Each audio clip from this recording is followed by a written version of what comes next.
আসসালামু আলাইকুম। আশা করছি সকলেই ভালো আছেন, আমিও ভালো আছি। আজকে একটা ছোট্ট ভিডিও নিয়ে চলে আসলাম। এই ভিডিওতে আমরা ডিপ্লোটিন যে উপপর্যায় আছে, মায়োসিস কোষ বিভাজনের ডিপ্লোটিন উপপর্যায়ে যে ঘটনাগুলো ঘটে, এই ঘটনাগুলো কিভাবে আমরা শর্টকাট টেকনিকের মাধ্যমে মনে রাখতে পারি সেটা দেখব।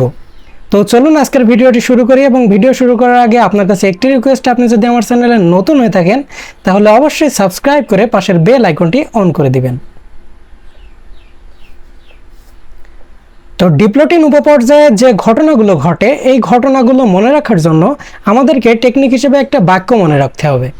বাক্যটি হলো ডাবল বিকর্ষণ, লুপ টার্মিনেশন, ঘূর্ণন 90 ডিগ্রি থেকে 180 ডিগ্রি।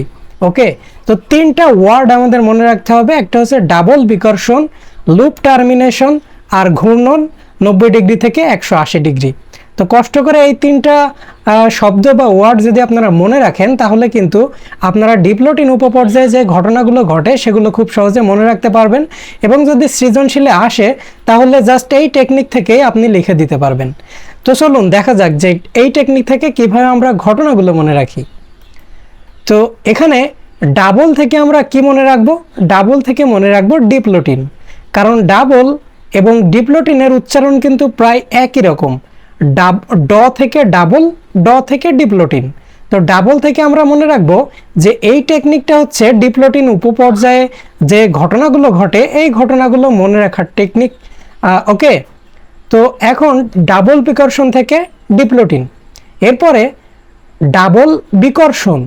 ডাবল থেকে তো আমরা ডিপ্লোটিন মনে রাখলাম, এখন বিকর্ষণ থেকে কি মনে রাখবো? বিকর্ষণ থেকে মনে রাখবো যে ক্রোমোজোমগুলোর পারস্পরিক বিকর্ষণ শুরু হয় এই ডিপ্লোটিন উপপর্যায়ে। বিকর্ষণ থেকে আমরা মনে রাখবো এই উপপর্যায়ে ক্রোমোজোমগুলোর পারস্পরিক বিকর্ষণ শুরু হয়।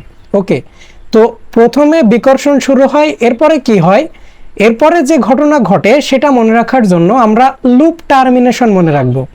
তো লুপ থেকে আমরা মনে রাখবো যে বিকর্ষণের ফলে দুইটা কায়োজমার মধ্যবর্তী স্থানে লুপ সৃষ্টি হয়। প্রথমে তো বিকর্ষণ সৃষ্টি হলো, তারপরে কি হবে? তারপরে কায়োজমার মধ্যবর্তী অংশে লুপের সৃষ্টি হবে, যেটা আমরা লুপ টার্মিনেশন থেকে মনে রাখবো। তো আমরা দুইটা ঘটনা কিন্তু অলরেডি মনে রাখলাম, একটা হচ্ছে বিকর্ষণ আর একটা লুপ সৃষ্টি হওয়া। এরপরে যে ইম্পর্টেন্ট ঘটনা এই উপপর্যায়ের জন্য স্পেশাল ঘটনা, সেটা হচ্ছে টার্মিনেশন অর্থাৎ প্রান্তীয়করণ। প্রান্তীয়করণ কোন উপপর্যায়ে ঘটে? প্রান্তীয়করণ ঘটে ডিপ্লোটিন উপপর্যায়ে। তো সেটা আমরা মনে রাখবো টার্মিনেশন থেকে, কারণ টার্মিনেশন থেকে টার্মিনালাইজেশন আমরা খুব সহজে মনে রাখতে পারি, যেটার বাংলা হচ্ছে প্রান্তীয়করণ। ওকে, তো টার্মিনেশন থেকে টার্মিনালাইজেশন। এখন এই টার্মিনালাইজেশনটা কি? এটা হচ্ছে কায়োজমাটার প্রান্তের দিকে সরে যাওয়াকে টার্মিনালাইজেশন বা প্রান্তীয়করণ বলে। অর্থাৎ তিনটা ঘটনা আমরা শিখলাম, একটা বিকর্ষণ, একটা লুপ সৃষ্টি হওয়া, আর একটা হচ্ছে কায়োজমাগুলোর প্রান্তীয়করণ। তো তিনটা ঘটনার পরে আরও একটা ঘটনা আমরা মনে রাখবো এই টেকনিকের মাধ্যমে, সেটা হচ্ছে ঘূর্ণন 90 ডিগ্রি থেকে 180 ডিগ্রি। তো এই ঘূর্ণনটা কিসের ঘূর্ণন? এই ঘূর্ণনটা হচ্ছে এই যে ক্রোমোজোম, এই ক্রোমোজোমের বাহুগুলোর ঘূর্ণন। ওকে, এখানে ঘূর্ণন বলতে বোঝাবে বাহুগুলোর ঘূর্ণন। এখন এই বাহুগুলোর ঘূর্ণন অনেক সময় 90 ডিগ্রি হয়ে থাকে, অনেক সময় 180 ডিগ্রি হয়ে থাকে। তো এইভাবে আমরা কিন্তু পাঁচটা ঘটনা মনে রাখতে পারলাম।